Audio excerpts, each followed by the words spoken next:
السلام علیکم ورحمۃ اللہ وبرکاتہ۔ اعوذ باللہ من الشیطان الرجیم، بسم اللہ الرحمن الرحیم۔ لیس البر ان تولوا وجوہکم قبل المشرق والمغرب ولكن البر من آمن باللہ واليوم الآخر والملائكة والكتاب والنبيين وآتى المال على حبه ذوي القربى واليتامى والمساكين وابن السبيل والسائلين وفي الرقاب وأقام الصلاة وآتى الزكاة والموفون بعهدهم إذا عاهدوا والصابرين في البأساء والضراء وحين البأس أولئك الذين صدقوا وأولئك هم المتقون۔ يا أيها الذين آمنوا كتب عليكم القصاص في القتلى، الحر بالحر والعبد بالعبد والأنثى بالأنثى، فمن عفي له من أخيه شيء فاتباع بالمعروف وأداء إليه بإحسان، ذلك تخفيف من ربكم ورحمة، فمن اعتدى بعد ذلك فله عذاب أليم۔ وَلَكُمْ فِي الْقِصَاصِ حَيَاةٌ يَا أُولِي الْأَلْبَابِ لَعَلَّكُمْ تَتَّقُونَ۔ كُتِبَ عَلَيْكُمْ إِذَا حَضَرَ أَحَدَكُمُ الْمَوْتُ إن ترك خيرا الوصية للوالدين والأقربين بالمعروف حقا على المتقين، فمن بدله بعدما سمعه فإنما إثمه على الذين يبدلونه، إن الله سميع عليم۔ فمن خاف من موص جنفا أو إثما فأصلح بينهم فلا إثم عليه، إن الله غفور رحيم۔ صدق الله العظيم۔ إن الذين يكتمون ما أنزل الله من الكتاب إن الذين يكتمون، بے شک وہ لوگ جو چھپاتے ہیں، ما انزل اللہ من الکتاب، وہ حکم جو اللہ تعالیٰ نے کتاب میں نازل فرمائے، وَيَشْتَرُونَ بِهِ ثَمَنًا قَلِيلًا، اور وہ حاصل کرتے ہیں ان کے بدلے میں تھوڑی سی قیمت، أُولَئِكَ مَا يَأْكُلُونَ فِي بُطُونِهِمْ إِلَّا النَّارَ، یہ لوگ نہیں کھاتے اپنے پیٹوں میں، نہیں ڈال رہے اپنے پیٹوں میں مگر دوزخ کی آگ کو۔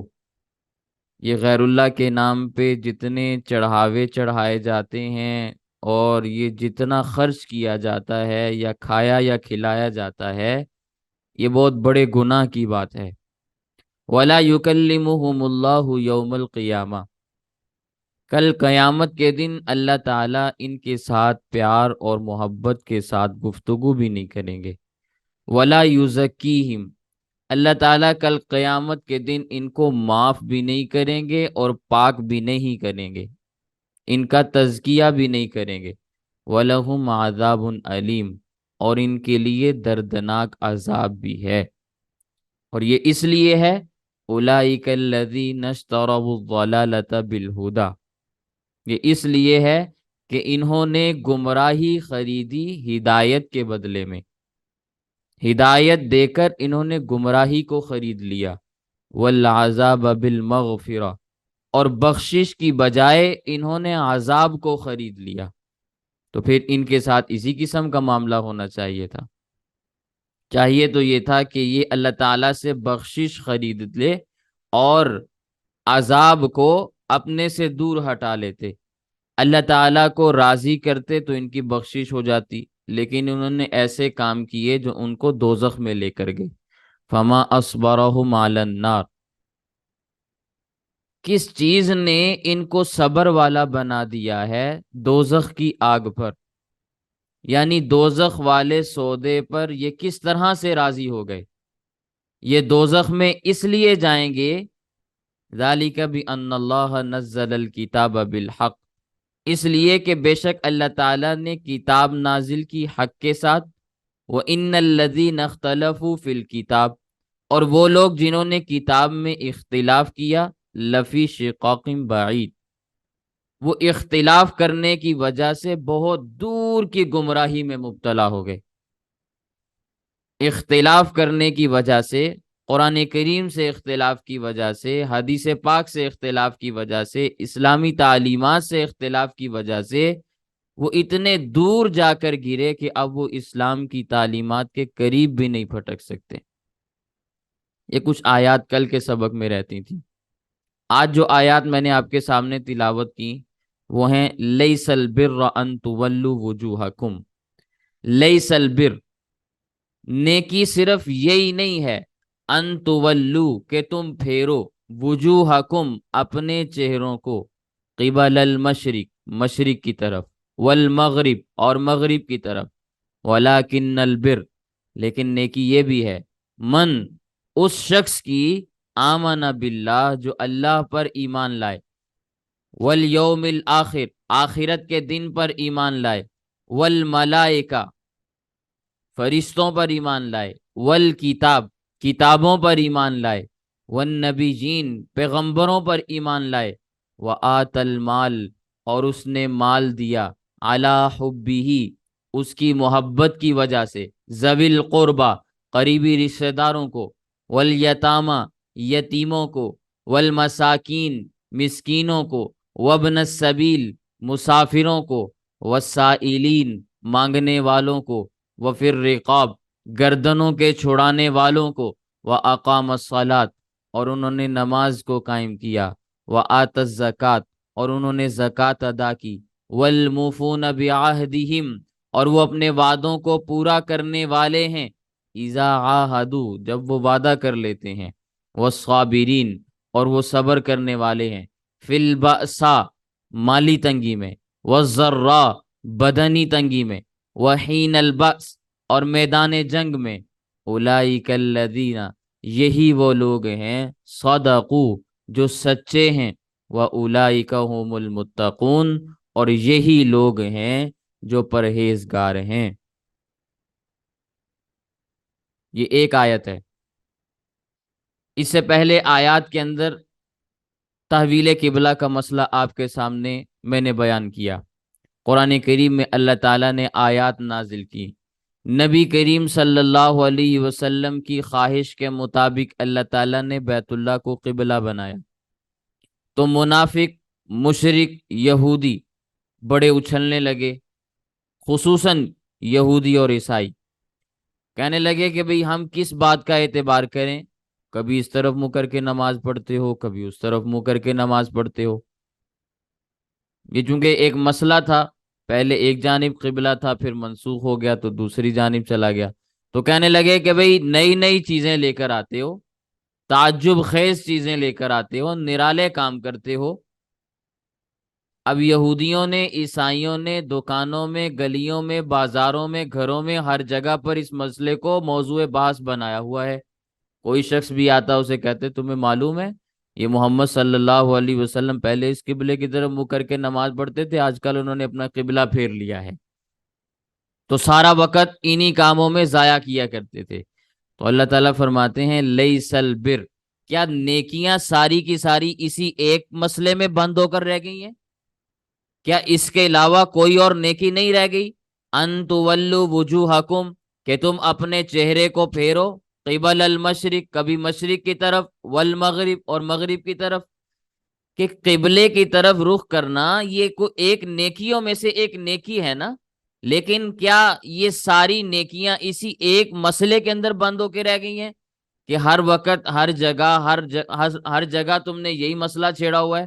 نیکی کے اور بھی کام ہیں، ذرا گریبان میں جھانک کے دیکھو، کوئی اور بھی کام تم کرتے ہو کہ نہیں کرتے؟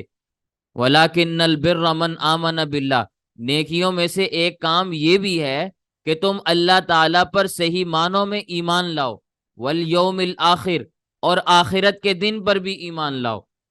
یہ بھی تو نیکی کے کام ہے نا، کہ اللہ پر اپنے ایمان کو درست کرو، آخرت کے دن پر ایمان کو لاؤ۔ تم نے ہر جگہ قبلے کے موضوع کو ہی زیر بحث رکھا ہوا ہے، جہاں جاتے ہو یہی ایک موضوع تمہیں ملا ہوا ہے اور اسی پر تم شرارتیں اور اچھلتے کودتے ہو۔ کیا ساری کی ساری نیکیاں صرف ایک مسئلے میں بند ہو کے رہ گئی ہیں؟ ویسے تو یہودی بھی کہتے تھے کہ ہم اللہ پر بھی ایمان لاتے ہیں، آخرت کو بھی مانتے ہیں۔ عیسائی بھی کہتے تھے کہ ہم بھی اللہ کو مانتے ہیں، آخرت کے دن پر بھی ہمارا ایمان ہے۔ لیکن جب وہ اس کی تفسیر بیان کرتے تھے نا، تشریح بیان کرتے تھے، تو تشریح آپ بھی سنیں گے تو آپ بھی یہی سمجھیں گے کہ وہ گویا ایمان لانے والے نہیں تھے۔ میں اس کو سمجھانے کے لیے ایک مثال آپ کے سامنے عرض کرتا ہوں۔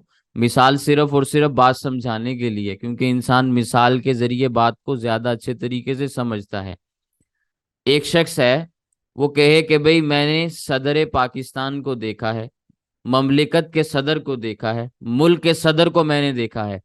اچھا، جب اسے پوچھا جائے کہ صدر صاحب کا حلیہ کیا ہے، قد کیا ہے، شکل و صورت کیسی ہے، تو وہ کہتا ہے کہ بھئی اس کی 4 ٹانگیں ہیں، لمبی ساری ایک دم ہے۔ 4 ٹانگیں ہیں، لمبی ساری ایک اس کی دم ہے، اور آگے اس کے ایک لمبی سی سونڈ نکلی ہوئی ہے، پیٹھ اس کی کافی چوڑی ہے۔ اب آپ بتائیں یہ صدر ہے یا ہاتھی ہے؟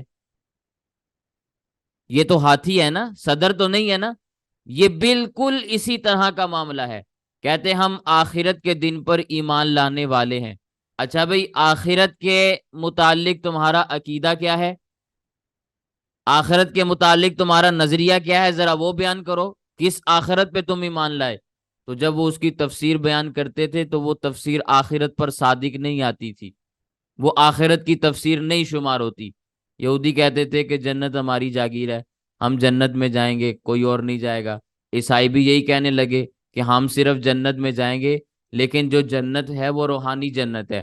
ہم جیسے خواب میں کسی چیز کو دیکھتے ہیں نا، ہم کسی جگہ پر پہنچ گئے تو ہم بس اس جگہ پر پہنچ گئے ہیں۔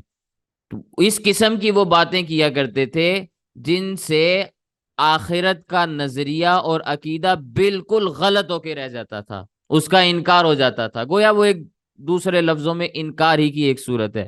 لیکن کہتے تھے کہ بھئی ہم آخرت پر بھی ایمان لاتے ہیں، ہم اللہ پر بھی ایمان لاتے ہیں۔ اب اللہ پر ایمان کیسے لائے؟ بھئی عزیر علیہ السلام کو اللہ کا بیٹا بنا دیا، ان کی الوہیت کے قائل ہو گئے۔ حضرت عیسیٰ علیہ السلام کو، حضرت مریم علیہ السلام کو اللہ کا بیٹا بنا دیا، ان کو الوہیت میں شریک ٹھہرا دیا، تو یہ کوئی توحید تھوڑی ہے۔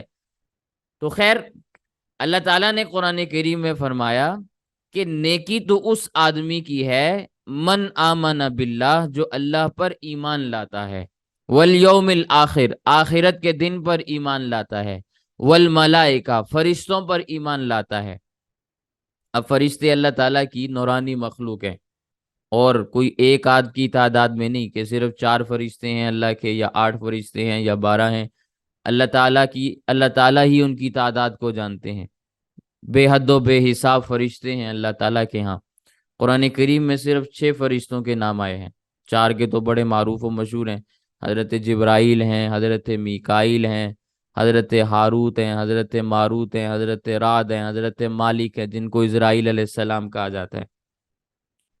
سمجھ آ رہی ہے؟ اسرائیل کا لفظ میں نے پہلے بھی عرض کیا تھا قرآن کریم میں نہیں ہے، ہماری زبانوں پر وہ لفظ چڑھا ہوا ہے، ان کو اسرائیل کہنے میں حرج نہیں ہے، اسرائیل کا معنی بھی میں نے بیان کیا تھا۔ لیکن بہرحال قرآن کریم میں ان 6 فرشتوں کے نام آتے ہیں، اور اس کے علاوہ اللہ کے جتنے بھی فرشتے ہیں، انسان کے ساتھ ہی صرف 24 گھنٹے میں کوئی 24 سے 25 فرشتے ہوتے ہیں، مختلف اوقات میں آتے جاتے رہتے ہیں، مختلف ان کی ڈیوٹیاں ہوتی ہیں، لیکن ہمیں احساس نہیں ہوتا۔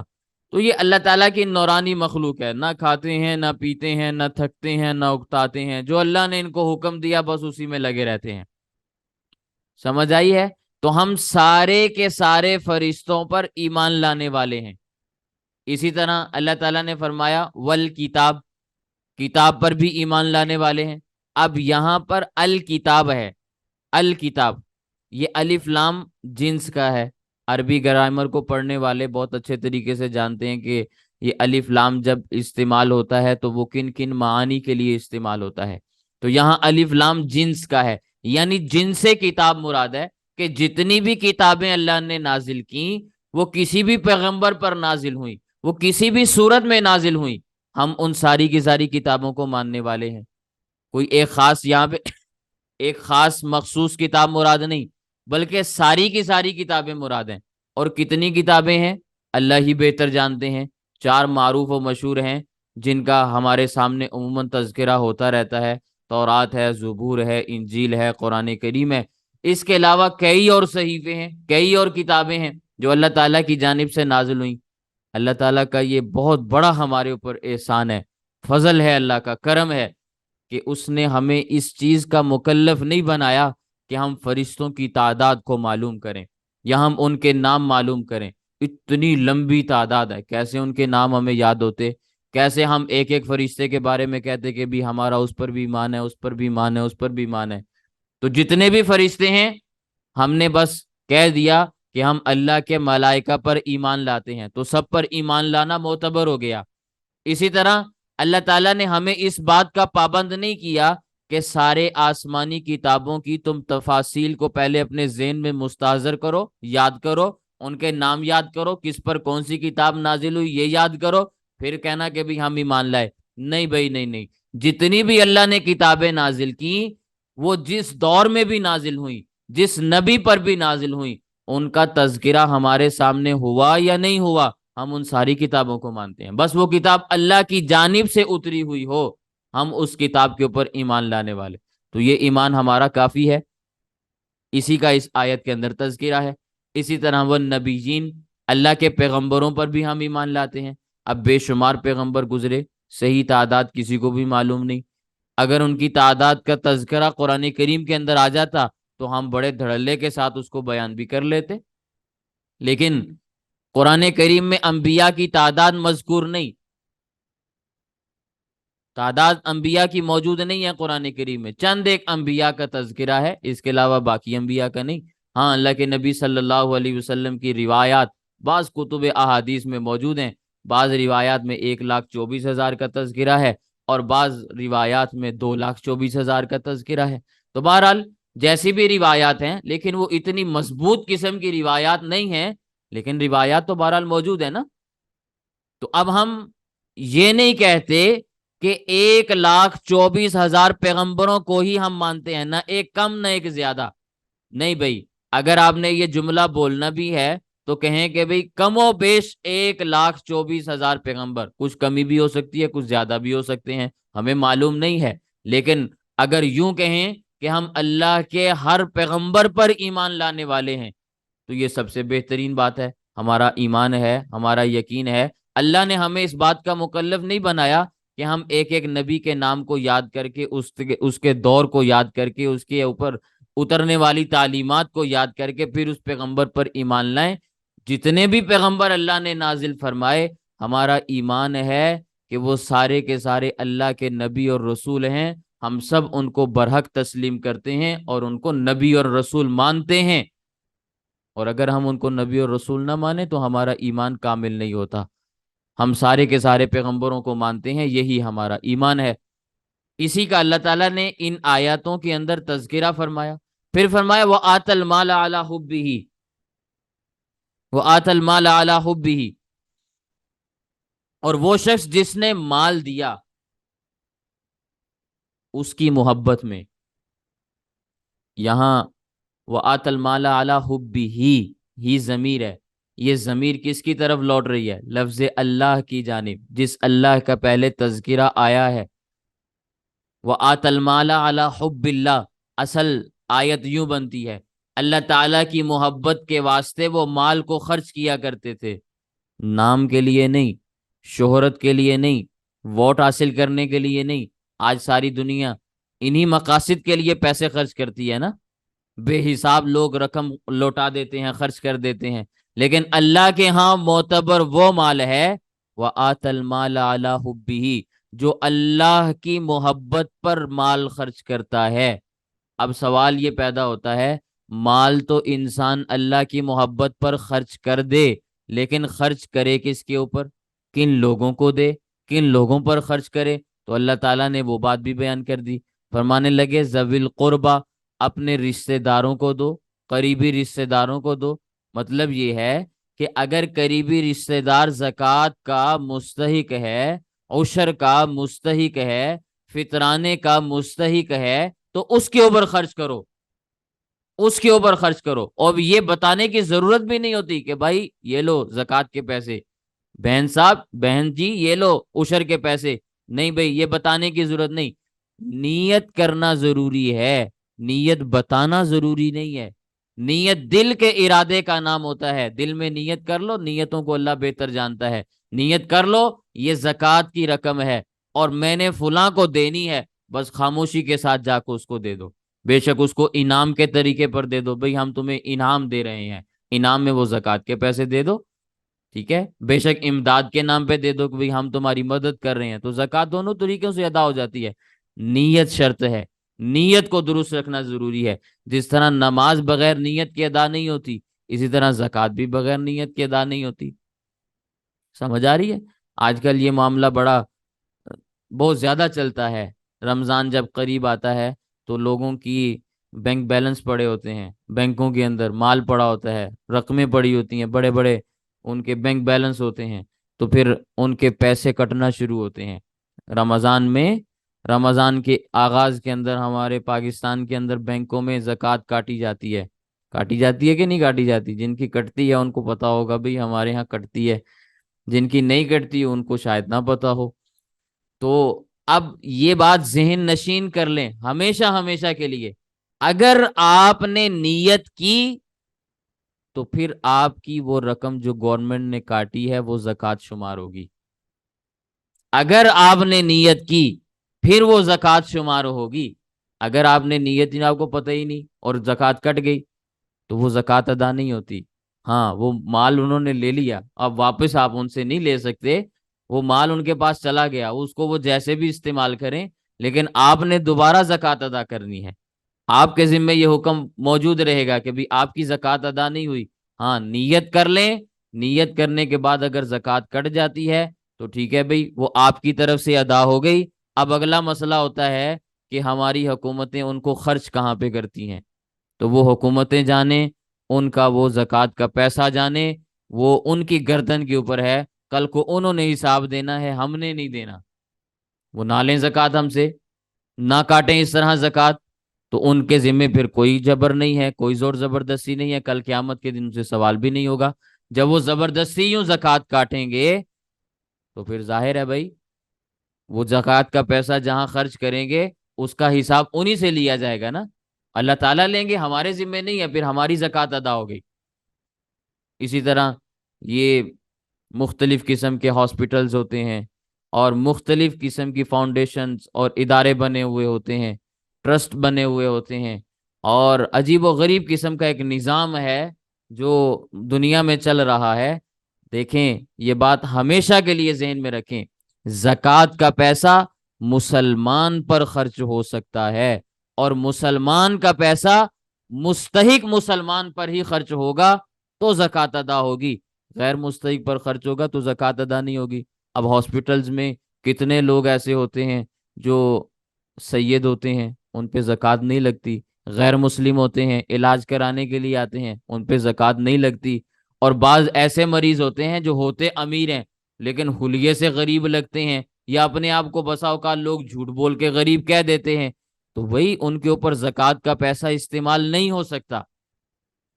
اس لیے زکوٰۃ دیتے وقت بڑی احتیاط کے ساتھ زکوٰۃ ادا کرنی چاہیے کہ ہماری زکوٰۃ ادا ہو بھی رہی ہے یا نہیں ہو رہی، ورنہ یہ ہماری گردن پر بوجھ رہے گا کہ ہم نے اللہ تعالیٰ کا قرض اپنی گردن کے اوپر رکھا ہوا ہے، جب تک ہم اس کو ادا نہیں کریں گے وہ صحیح طریقے پر ادا نہیں ہوگی۔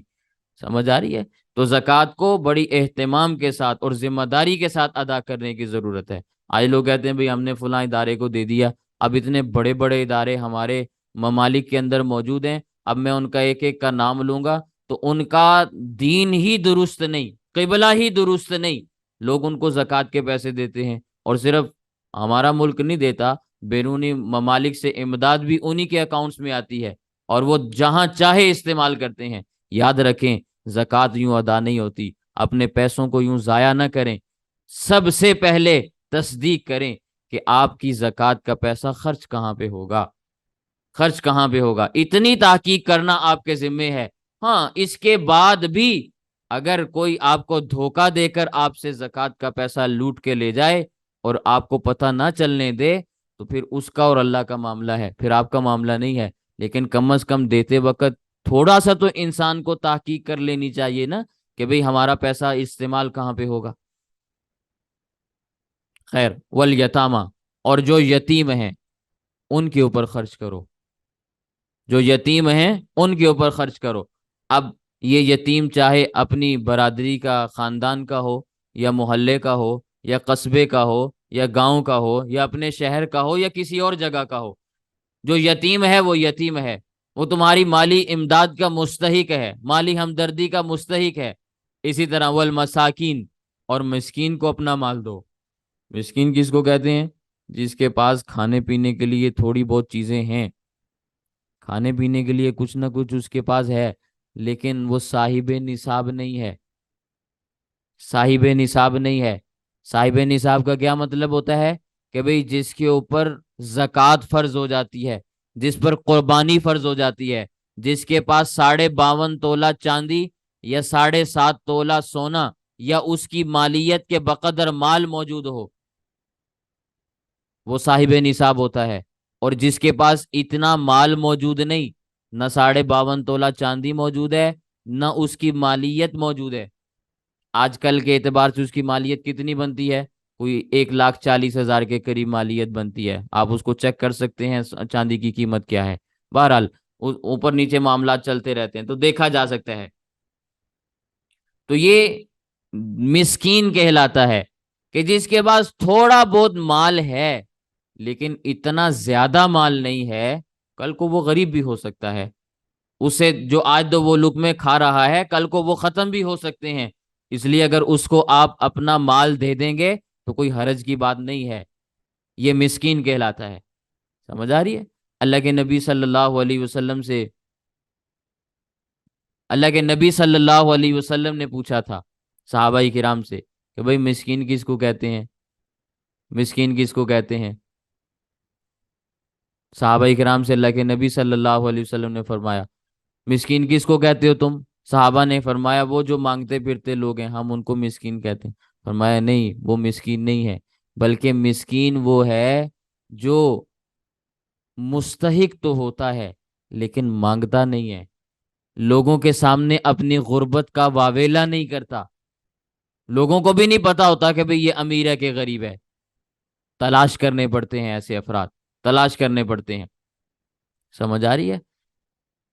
اللہ اکبر۔ حدیث پاک کے اندر آتا ہے لا یاکل طعامک الا تقی، لا یاکل طعامک الا تقی، تمہارا مال صرف اور صرف نیک لوگ کھائیں، پرہیزگار لوگ کھائیں، غیر متقی تمہارا مال نہ کھائے، جو رب کی نافرمانی کرنے والا ہے وہ تمہارا مال نہ کھائے۔ اس لیے مال دیتے وقت یہ بات ذہن نشین رکھنی چاہیے کہ ہم جس کو پیسے دے رہے ہیں وہ نیک بھی ہے کہ نہیں ہے، دیندار بھی ہے کہ نہیں ہے، صحیح العقیدہ بھی ہے کہ نہیں ہے، نمازی بھی ہے کہ نہیں ہے۔ سمجھ آ رہی ہے؟ بے نمازی کو زکوٰۃ کا پیسہ دیتے ہوئے احتیاط کریں، بے نمازی مسکین کو زکوٰۃ کے پیسے دیتے ہوئے احتیاط کریں۔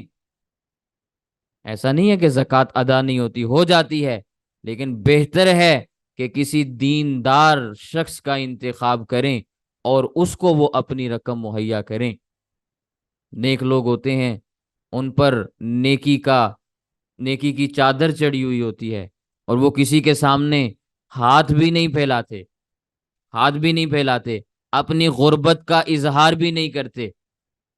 پہلے اپنے رشتہ داروں میں انسان تلاش کرے، یہ تلاش کرنے سے چیزیں ملتی ہیں، سمجھ آ رہی ہے؟ تلاش کرے، رشتہ داروں میں دیکھے، جو رشتہ داروں میں مستحق ہیں ان کو وہ چیزیں ادا کرے، ان تک وہ مال پہنچائے، اور پھر اس کے بعد اپنے علاقے میں دیکھے، گرد و نواح میں دیکھے، پھر دیکھتے دیکھتے آگے تک انسان چلتا چلا جائے۔ وابن السبیل، اور مسافر کو اپنا مال دو، مسافر کو اپنا مال دو۔ آج تو مسلمان قوم کے لیے یہ بڑی مصیبت کی بات ہے، اچھے بھلے لوگ مانگتے پھرتے نظر آتے ہیں، جہاں چار آدمی بیٹھے ہوئے دیکھے، اچھے کسی اچھے حال میں بیٹھے ہوئے دیکھے تو فوراً سوال ہی آ جاتا ہے۔ اگر ان کی تلاشی لی جائے تو شاید جن سے مانگ رہا ہے اس سے زیادہ پیسہ خود اس کی اپنی جیب میں موجود ہے، لیکن مانگنے کی عادت ہے، مانگنے کی عادت ہے۔ ہاں، لیکن اگر کوئی واقعتاً مسافر ہو اور اپنے ساتھیوں سے بچھڑ گیا، اپنے قافلے والوں سے بچھڑ گیا اور اکیلا رہ گیا، اس کا ساز و سامان چوری ہو گیا، اب اس کے پاس کوئی اور راستہ نہیں ہے سوائے مانگنے کے، ایسے مسافر کو آپ مال دے سکتے ہیں، زکوٰۃ دے سکتے ہیں، اس کو صدقہ دے سکتے ہیں، کیونکہ وہ سفر میں ہے، اور یہاں پر سفر بھی شرعی سفر مراد ہے۔ ویسے تو آج کل بڑی سہولتیں ہیں، ٹیلی فون کے ذریعے آپ جہاں بھی ہیں، اور ایزی پیسہ، جیش کیش، بینک اکاؤنٹ کے ذریعے جہاں مرضی آپ رقم منگوا لیں، جیسے مرضی آپ کر لیں، لیکن پھر بھی اگر اس قسم کا معاملہ ہو جائے اور کوئی ذریعہ موجود نہ ہو تو اس شخص کی مدد کرنا جائز ہے۔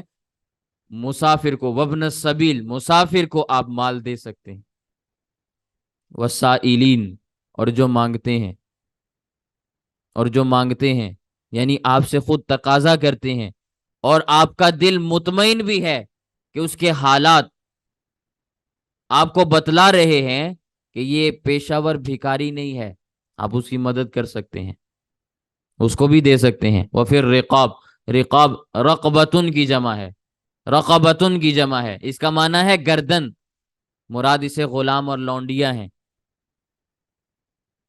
ایسی غلام اور لونڈیاں پہلے زمانے میں ہوتی تھیں کہ لوگ ان کو رقم دیتے کہ بھئی جا کے اپنے آقا کو، اپنے مالک کو یہ رقم دے دو اور اس سے آزادی حاصل کر لو، سمجھ آ رہی ہے؟ تو شرعی اعتبار سے اگر مالک وہ رقم لے کر ان کو آزاد کر دے تو وہ آزاد لوگ شمار ہوتے ہیں، پھر وہ غلام نہیں رہتے، لونڈیاں باندیاں نہیں رہتی،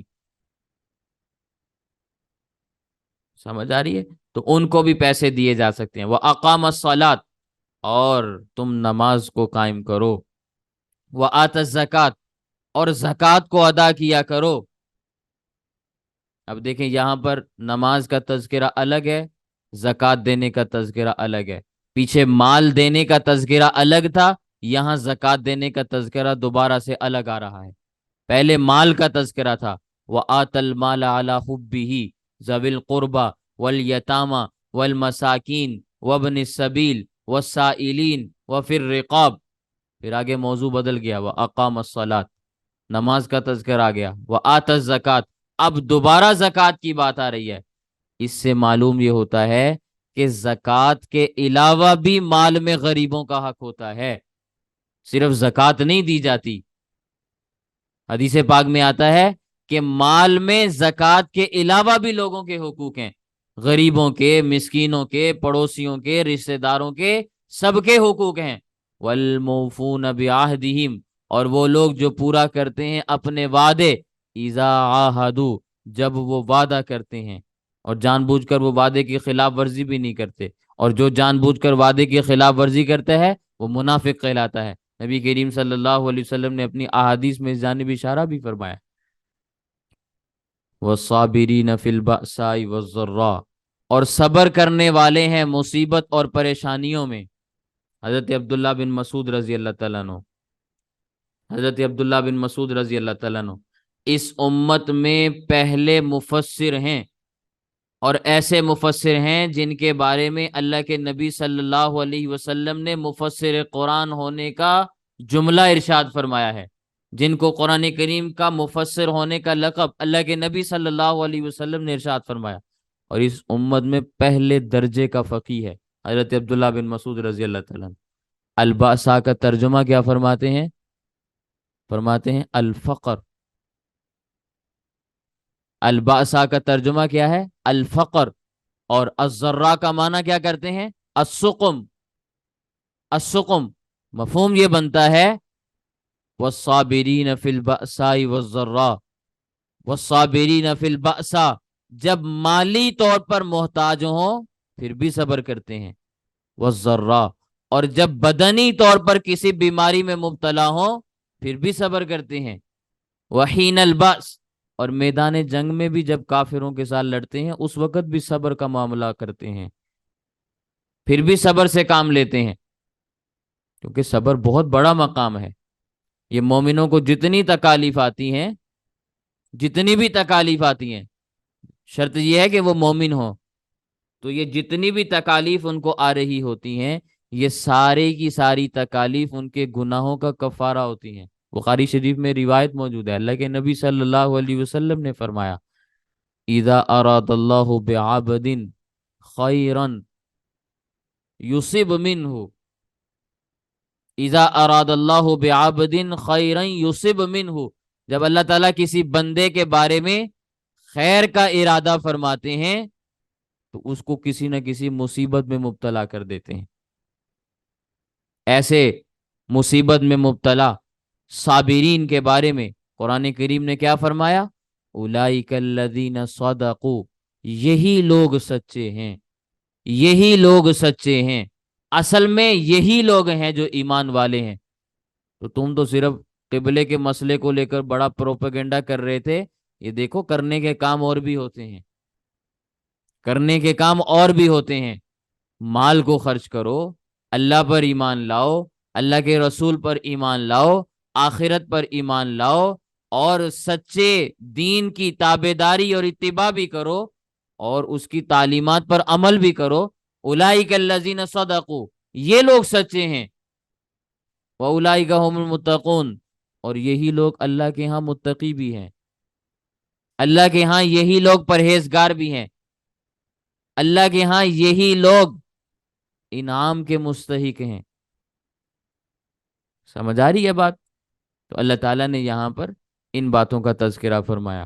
اگلی آیات دیکھیں، یا ایھا الذین آمنو، اے وہ لوگوں جو ایمان لائے، کتیبہ، فرض کر دیے گئے، تحریر کر دیا گیا، علیکم، تمہارے اوپر، القصاص، قتل کا بدلہ قتل، قصاص، فی القتلہ، مقتولوں کے بارے میں، الحر، آزاد، بالحر، آزاد کے بدلے میں، والعبد بالعبد، غلام، غلام کے بدلے میں، والانثى بالانثى، عورت، عورت کے بدلے میں، فمن عفی لہ، پھر جس کو معاف کر دیا گیا، من اخیہ، اس کے بھائی کی جانب سے، شیئن، کچھ حصہ لے دے کر، فاتباع بالمعروف، تو پھر اچھے طریقے سے ان کی اتباع کرو، پھر پیچھا کرنا ہے تو اچھے طریقے سے کرو، وَأَدَاءٌ إِلَيْهِ بِإِحْسَان، اور اس کو ادا کرو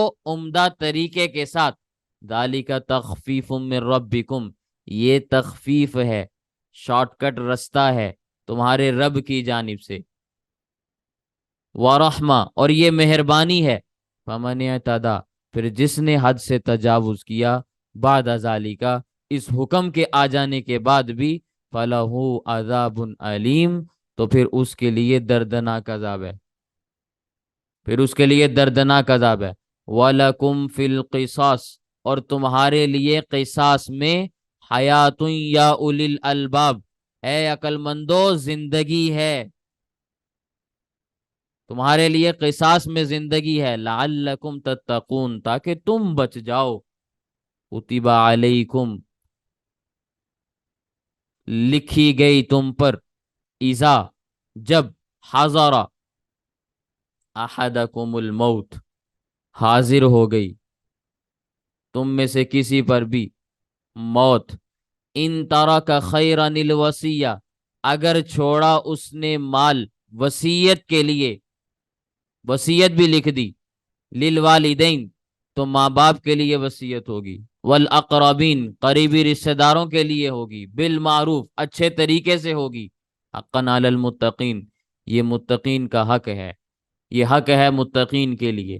فمن بدلہ پھر جس نے اس کو بدل دیا، وصیت کی تھی لیکن اس وصیت کو بدل دیا، بعد ما سمعہ باوجود اس کے کہ اس نے حکم سن بھی لیا تھا، اللہ کا حکم مراد ہو سکتا ہے یا وہ وصیت کرنے والے کی وصیت سن لی تھی، دونوں چیزیں، فَإِنَّمَا تو یقینی بات یہ ہے، اسمہ اس کا گناہ، علی الذین ان لوگوں پر ہے، یبدلون جو اس کو بدلنے والے ہیں، جنہوں نے اس وصیت کو بدلا اس کا گناہ انہی پر ہوگا۔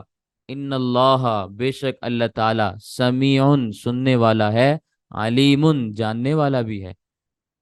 فمن خاف پھر جس نے خوف کیا، من موسن وصیت کرنے والے سے، جنفن کجروی کا، معاملے کو پھیر دینے کا، معاملہ الٹا لوٹا دینے کا، او اسمن یا کسی گناہ کا، فَأَصْلَحَ بَيْنَهُمْ فَأَصْلَحَ بَيْنَهُمْ پھر اس نے اصلاح کی ان کے درمیان، فلا اسم علیہ تو اس پر کوئی گناہ نہیں ہے، ان اللہ بے شک اللہ تعالی غفور بخشنے والا بھی ہے، رحیم مہربان بھی ہے۔ اب ان آیات میں اللہ تعالیٰ نے دو حکم بیان کیے، ایک حکم آج بھی باقی ہے اور ایک حکم منسوخ ہو چکا ہے۔ سمجھ آ رہی ہے؟ دو حکم ہے، ایک حکم آج بھی باقی ہے اور ایک حکم منسوخ ہو چکا ہے۔ اب جو حکم باقی ہے وہ ہے قتل کے متعلق۔ اس کی ایک صورت یہ ہے کہ اگر کسی نے کسی کو قتل کر دیا تو مقتول کے وارثوں کو اللہ تعالیٰ نے معاف کرنے کا حق دیا ہے، وارثوں کے علاوہ معاف کرنے کا حق اور اختیار کسی کو حاصل نہیں۔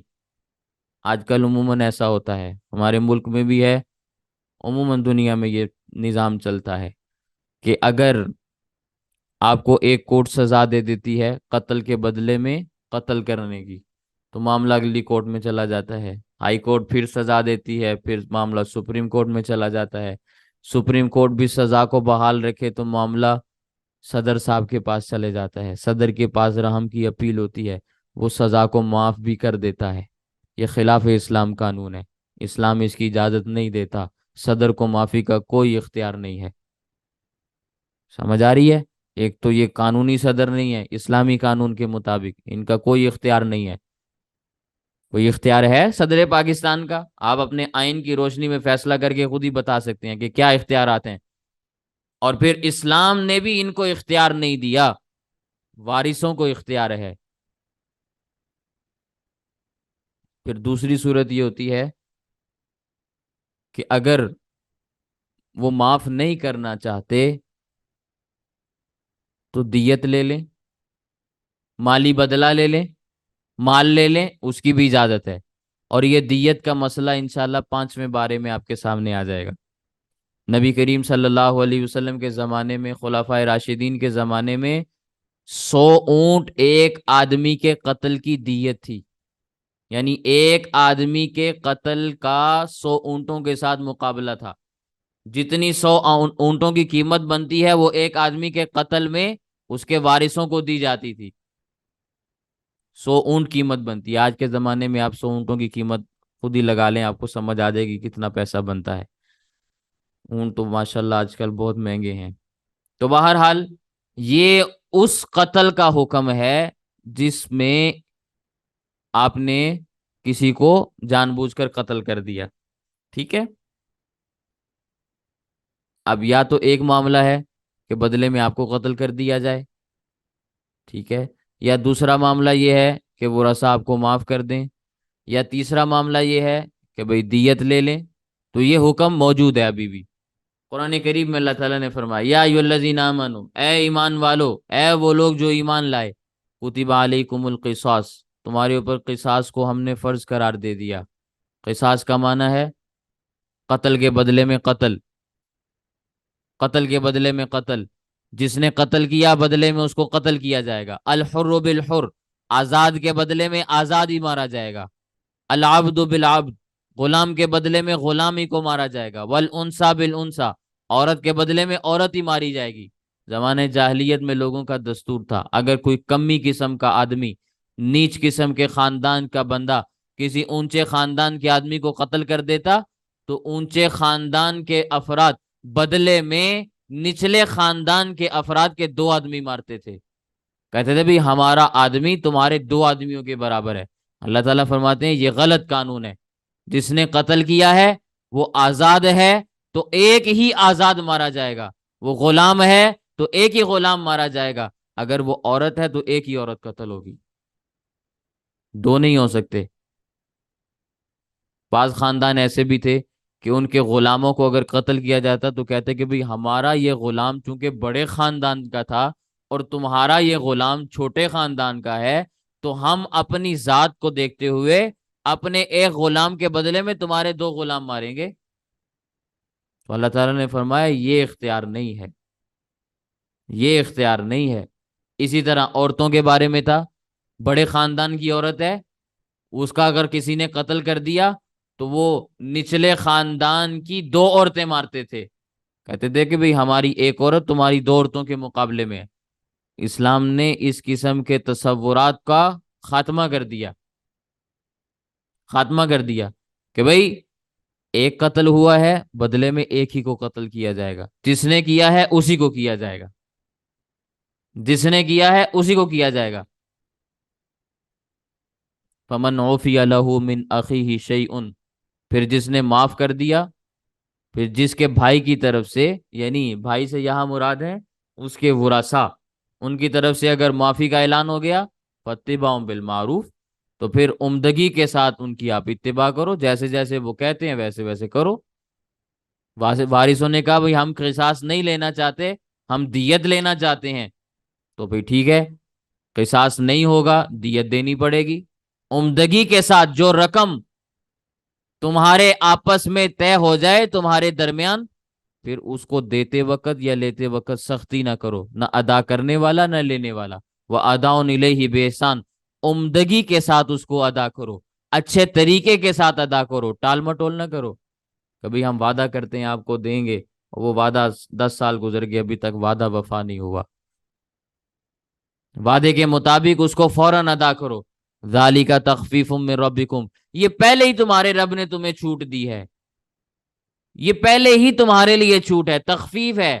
اصل تو معاملہ یہ تھا کہ تمہیں قتل ہو جانا چاہیے تھا، تم نے جو مارا بندہ، بدلے میں تمہیں بھی مار دیا جاتا، لیکن اب جب تمہارے ساتھ صلح کا معاملہ ہو رہا ہے، دیت کا معاملہ ہو رہا ہے، تو پھر اس میں ٹال مٹول سے کام نہ لو، جلدی سے ادا کر دو اس کو۔ فمن اعتدی بعد ذلک، ہاں ذالک تخفیف من ربکم ورحمہ، یہ تخفیف بھی ہے اور تمہارے رب کی جانب سے مہربانی بھی ہے، رحمت بھی ہے۔ فمن اعتدی بعد ذلک، جس نے اس کے بعد بھی تجاوز کیا، جس نے اس کے بعد بھی حدود سے تجاوز کیا، حدوں کو کراس کیا، فَلَهُ عَذَابٌ علیم، پھر اس کے لیے دردناک عذاب ہوگا، پھر اس کے لیے ہم دردناک عذاب کا بندوبست کر کے رکھیں گے، پھر وہ آئے ہمارے پاس ہم اس کو بتائیں گے۔ دیت بھی نہیں دے رہا اور معافی بھی منگوا لی، معافی کے لیٹر کے اوپر سائن بھی کروا لیے، اور پھر بعد میں معاملات طے بھی نہیں کر رہے، ذلیل کرتے ہیں، رسوا کرتے ہیں، ٹال مٹول سے کام لیتے ہیں۔ جو کوئی اس قسم کی زیادتی کرتا ہے اس کے لیے اللہ تعالیٰ نے پھر دردناک عذاب رکھا ہوا ہے۔ اور مسلمانوں کو اللہ تعالیٰ نے سمجھانے کے لیے کہا، کیا کہا وہ سمجھیں، وَلَكُمْ فِي الْقِصَاصِ حَيَاةٌ يَا أُولِي الْأَلْبَابِ، اور تمہارے لیے قصاص میں عقل مندو زندگی ہے، زندگی۔ تم کہتے ہو اسلامی سزاؤں میں بڑی وحشت ہے، بڑا خوف ہے، بڑا ڈر ہے، معاشرہ ان چیزوں کا متحمل نہیں۔ اللہ کہتا ہے قصاص میں ہی تمہارے لیے زندگی ہے، لعلکم تتقون، تاکہ تم قتل سے بچے رہو۔ اپنے آپ کو قتل ہونے سے بچانا چاہتے ہو تو پھر قصاص کا حکم نافذ کر دو۔ اسلام کا ضابطہ ہے جس مقام پر جمعہ کی نماز ہوتی ہے، یاد رکھیں، مسئلے کو ذہن میں رکھ لیں، ایسی بستی میں ایک قاضی جو قتل تک کے فیصلے کر سکتا ہو مقرر کرنا پڑے گا اسلامی حکومت کو، تاکہ لوگوں کو دور دراز نہ جانا پڑے۔ آج کہاں سے لوگ اٹھتے ہیں اور سیشن کورٹ میں آنے کے لیے کہاں کہاں کے چکر مارتے ہیں، کیسے کیسے ذلیل ہوتے ہیں، پھر کس علاقے کے رہنے والے کہاں کہاں کی ہائی کورٹس میں جا کے چکر لگاتے ہیں، پھر سپریم کورٹ کے چکر لگانے پڑتے ہیں، کیسی کیسی عدالتوں میں چکر لگانے پڑتے ہیں۔ شریعت میں اس قسم کا کوئی معاملہ نہیں۔ شریعت میں یہ ہے کہ اگر لکھ سکتے ہو معاملہ تو لکھ لو، سادے کاغذ پر لکھ لو، لکھ کر جج کے سامنے اس کو پیش کر دو، جج وہی قاضی جو اس علاقے کے اندر موجود ہوگا۔ نہیں لکھ سکتے تو زبانی بیان کرو، وکیل کی بھی ضرورت نہیں۔ آج کے زمانے میں پہلے یہ درخواست لکھنے والوں کے پاس جاؤ، کیا کہتے ہیں ان کو، کلرک یا جو بھی اس قسم کی عدالتی زبان میں جو کاروائی لکھتے ہیں، ان کے پاس جاؤ، پہلے وہ کھال اتارتے ہیں، پھر آگے وکیل کے پاس جاؤ، وہ کھال اتارتا ہے، پھر جج کے پاس جاؤ، وہ تاریخوں پر تاریخیں دیتا ہے۔ زندگیاں گزر جاتی ہیں لوگوں کی جیلوں میں بند ہوتے رہتے، مجرم ثابت ہوئے کہ نہیں ہوئے لیکن دنیا سے چلے گئے۔ یہ اسلامی عدالتی نظام نہیں ہے۔ اسلام کے عدالتی نظام میں تو تم جب تک جرم ثابت نہ ہو جائے کسی کو حوالات میں بند بھی نہیں کر سکتے۔ آج مجرم باہر میدان میں کھلا گھومتا پھرتا ہے، اور ملزم جس کے اوپر الزام ہوتا ہے، مجرم نہیں ہوتا وہ، ملزم الگ ہوتا ہے، مجرم الگ ہوتا ہے۔ مجرم کو سزا دی جاتی ہے، ملزم کو نہیں دی جاتی۔ آج ملزمان پکڑے جاتے ہیں، ملزمان پکڑے جاتے ہیں، اور 20 20 سال، 30 30 سال، 40 40 سال، بسا اوقات ان کی تاریخیں عدالتوں میں پڑھتی پڑھتی پڑھتی پڑھتی ان کی زندگیاں گزر جاتی ہیں۔ ان کی زندگیوں کے بعد فیصلے آتے ہیں۔ کوئی ایک آدھی مثال تو نہیں ہے، کتنی مثالیں آپ کے سامنے اخبارات میں آ چکی ہیں۔ یہ اسلامی عدالتی نظام نہیں ہے۔ جہاں پر اسلامی عدالتی نظام نہ ہو، عدل و انصاف نہ ہو، وہ حکومتیں زیادہ دیر تک زندہ نہیں رہتی، وہ ملتیں، وہ مملکتیں زیادہ دیر تک باقی نہیں رہتی، عنقریب فنا ہو جاتی ہیں۔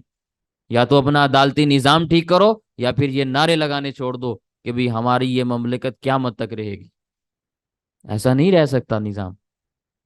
یا تو یہ مملکت ختم ہو جائے گی یا تمہارا نظام تبدیل ہوگا۔ ایک کام تمہیں کرنا پڑے گا، یا اپنا نعرہ ٹھیک کر لو یا اپنا نظام ٹھیک کر لو۔ یہ کام تو کرنا پڑے گا نا۔ ظلم کے ساتھ کبھی بھی ریاستیں قائم نہیں رہتی۔ اور اسلامی عدالتی نظام میں یہ وکلا کے کوئی چکر نہیں ہے۔ آج LLB کی ڈگری حاصل کرتے ہیں، کبھی کسی سے یہ بھی پوچھ لیا کریں کہ اس کو حاصل کرنا یہ کوئی جائز مقاصد بھی ہیں کہ نہیں ہے۔ اسلامی عدالتی نظام میں اس کا کوئی تصور اور کانسیپٹ بھی ہے یا نہیں ہے؟ ڈگریاں دیتے ہیں لوگ، لوگ لیتے بھی ہیں۔ خیر، یہ لمبا موضوع ہے، پھر کسی موقع پہ بات کریں گے۔ تو اللہ تعالیٰ فرماتے ہیں تمہارے لیے قصاص میں زندگی ہے، لعلکم تتقون، تاکہ تمہاری جان بچی رہے۔ یہ حکم قرآن کریم میں جو ان آیات میں اللہ تعالیٰ نے بیان کیا، یہ آج بھی موجود ہے، یہ منسوخ نہیں ہے۔ دوسرا حکم جس کا میں اب تذکرہ کرنے لگا ہوں، وہ حکم منسوخ ہو چکا ہے، اور وہ حکم ہے مرنے والے کا وارثوں کے لیے اپنے مال میں وصیت کرنا۔ یہ پہلے حکم تھا، اب منسوخ ہو گیا۔ اس وقت وراثت کے احکام ابھی نازل نہیں ہوئے تھے۔ چوتھے پارے کے اندر سورۃ النساء میں وراثت کے احکام آپ کے سامنے آئیں گے۔ مرنے والا جاتے ہوئے یہ کہہ کے جاتا تھا کہ میرے باپ کا یہ حق ہے، میری ماں کا یہ حق ہے، میری بیوی کا یہ حق ہے، میرے بیٹے کا یہ حق ہے۔ اور یہ حقوق اس وقت تک آسمان سے نازل نہیں ہوئے تھے جب یہ آیات نازل ہوئی۔ تو پہلے حکم تھا کتب علیکم اذا حضر احدکم الموت، تم پر لکھا گیا ہے، یعنی فرض کیا گیا ہے، جس وقت تمہارے پاس موت کا وقت آئے، ان ترک خیرا الوصیہ، اگر تم مال کو چھوڑ کر جا رہے ہو تو وصیت لکھو۔ اور وصیت کس کے حق میں کرنی ہے؟ للوالدین، ماں باپ کے حق میں، والاقربین، رشتہ داروں کے حق میں، بالمعروف، اچھے طریقے سے وصیت کرنی ہے، کوئی اس میں ابہام نہ رہ جائے۔ لیکن یہ حکم منسوخ ہو چکا ہے۔ اب حکم یہ ہے لا وصیت للوارث، اب وارث کے لیے آپ نے وصیت نہیں کرنی، جو قانونی وارث ہے، شرعی وارث ہے، اس کے احکامات آپ کے سامنے آئیں گے، قرآن کریم کی آیات اس پر گواہ ہیں، وہ ساری چیزیں آپ کے سامنے آ جائیں گی۔ لیکن اب جس جس کا حق اللہ تعالیٰ نے متعین کر دیا اس کو ویسے ویسے ہی ملے گا، نہ اس میں کمی ہو سکتی ہے نہ زیادتی ہو سکتی ہے، اور اس وارث کے لیے وصیت جائز نہیں، اس کو تو ملنا ہی ملنا ہے، اس کے علاوہ کسی کے لیے وصیت کرنی ہے تو اس وصیت کرنے کا اختیار ہے، لیکن وہ بھی پورے مال میں نہیں ہے، چوتھائی مال میں ہے، یا آپ کہہ لیں کہ اگر پوری جائیداد کو آپ 3 حصوں میں تقسیم کریں نا تو ایک حصے میں وصیت جائز ہے، بقیہ 2 حصے وہ وراثت میں ہی تقسیم ہوں گے۔ سمجھ آ گئی بات؟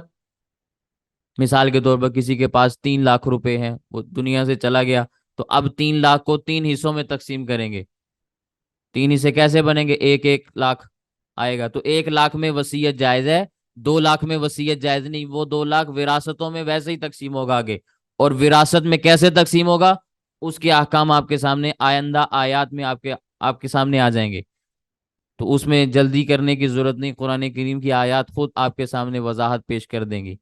لیکن اب جو ایک حصہ تھا جس میں اس نے وصیت کی، اس میں وہ اس وارثوں میں سے کسی وارث کو متعین نہیں کر سکتا، ہاں اس کے علاوہ کہہ دے بھئی میری رقم فلاں ادارے کو دے دو، مسجد کو دے دو، فلاں قسم کی چیز میں لگا دو، جہاں بھی وہ کہے وصیت کر دے تو اتنی رقم میں وصیت جائز ہے، ساری میں پھر بھی نہیں کر سکتے، اگرچہ وہ ساری کا کہہ کے بھی جائے پھر بھی نہیں کر سکتے۔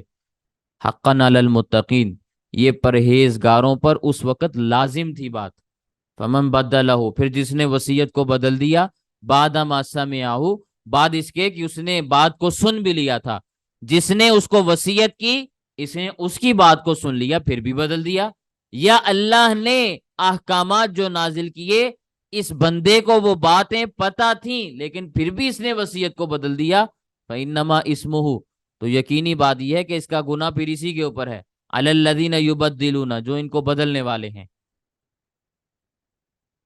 مثال کے طور پر وصیت کرنے والے نے وصیت کی کہ بھئی یہ رقم ہے تم اس کو مسجد میں دے دینا یا کسی دینی ادارے میں دے دینا، اب بعد والوں نے مشورہ کیا وہ تو بھئی چلا گیا، ہماری گلی بہت خراب ہے، گلی کی مرمت کرانی ہے تو بھئی یہ اس پہ لگا دو، راستہ بڑا خراب ہے اس پہ لگا دو، فلاں چیز کی ضرورت ہے بھی فلاں میں لگا دو، لوگوں کو فلاں میں راحت ہو جائے گی، وہ ٹھیک ہے، لوگوں کی فلاح بہبود کے لیے کام کرنے چاہیے لیکن اس کے مال میں سے نہیں کر سکتے، اس نے جو وصیت کی ہے آپ اس کو وہیں پر لگاؤ گے، کہیں دوسری جگہ لگاؤ گے تو پھر کل تمہیں اللہ کی بارگاہ میں اس کا جواب بھی دینا پڑے گا۔ فمن بدلہ، پھر جس نے وصیت کو بدلا، بعد ما سمعہ، بعد اس کے کہ اس نے بات کو سن بھی لیا تھا، فإنما اسمہ، تو اس کا گناہ علی الذین یبدلون، ان لوگوں کے ذمے ہے جنہوں نے اس کو بدلا، ان اللہ سمیع، بے شک اللہ تعالیٰ سننے والا بھی ہے، علیم، جاننے والا بھی ہے، تمہارے ارادوں کو بھی جانتا ہے، تمہارے ارادوں سے بھی اچھے طریقے سے واقف ہے۔ فمن خاف من موص جنفا، پھر جس نے خوف کیا وصیت کرنے والے سے کجروی کا، مثلا جہالت کی وجہ سے تیسرے حصے سے زائد وصیت کر کے چلا گیا کہ بھی بعد والے پتہ نہیں میرے مال کو کیسے کیسے نقصان دیں، نہ جانے کہاں کہاں خرچ کریں، میں زیادہ وصیت کر کے جاتا ہوں۔ او اسمن، یا اس نے کوئی گناہ کی وصیت کی، اخبارات میں ہم نے یہ باتیں پڑھی، آپ کو بھی پتا ہوگا، ایک بوڑھا بابا تھا یہاں اوکاڑی کا رہنے والا، اس نے فوت ہونے سے پہلے وصیت کی جب میں مر جاؤں تو میرے جنازے کے ساتھ کنجریاں ناچیں، ڈھول والے آئیں، ڈھول بجائیں، بینڈ بازے بجائیں، ویڈیوز بھی دیکھی ہوں گی آپ نے، اس کے لیے وہ رقم بھی دے کر گیا، باقاعدہ اخبارات میں یہ خبریں چھپی، تو ایسے جاہل قسم بھی لوگ بھی موجود ہوتے ہیں، تو اس قسم کی جو ناجائز وصیتیں ہوتی ہیں ان کو بدلنے میں کوئی گناہ نہیں ہوتا۔ سمجھ آ رہی ہے؟ بلکہ فقہائے کرام نے تو اتنی وضاحت فرمائی اس مسئلے میں کہ اگر کوئی آدمی یہ وصیت کر کے جائے کہ میرے مرنے کے بعد تم نے فلاں مولوی صاحب کو، فلاں قاری صاحب کو بلا کر ان سے قرآن پڑھوانا ہے، اور کچھ رقم خاص کر کے کہے کہ یہ پھر ان کو دے دینا، تو یہ وصیت بھی باطل ہے، کیونکہ میت کے لیے قرآن کریم اجرت پر پڑھنا، پڑھنے والا بھی گناہ گار ہے، پڑھانے والا بھی گناہ گار ہے۔ نہ میت کو اس کا ثواب ملتا ہے، نہ پڑھنے اور پڑھانے والوں کو اس کا ثواب ملتا ہے۔ اس لیے اپنے عقیدے اور نظریے اچھے طریقے سے درست کر لیں۔ فَأَصْلَحَ بَيْنَهُمْ، پھر جس کی وصیت کی گئی وہ ان کے درمیان اصلاح کر دے، یعنی اچھے طریقے سے رقم کو اچھی جگہ پر خرچ کر دے۔ فلا اسم علی، جب وہ ایسا کر دے گا تو پھر اس پر کوئی گناہ نہیں ہے۔ ان اللہ غفور الرحیم، بے شک اللہ تعالیٰ بخشنے والا بھی ہے اور مہربان بھی ہے۔ یہ چند ایک آیات تھیں جن کا ترجمہ اور تفسیر میں نے آپ کے سامنے عرض کیا۔ اللہ تعالیٰ ہمیں قرآن کریم کی آیات کو صحیح انداز میں سمجھنے کی توفیق عطا فرمائے۔ وآخر دعوانا ان الحمد للہ رب العالمین۔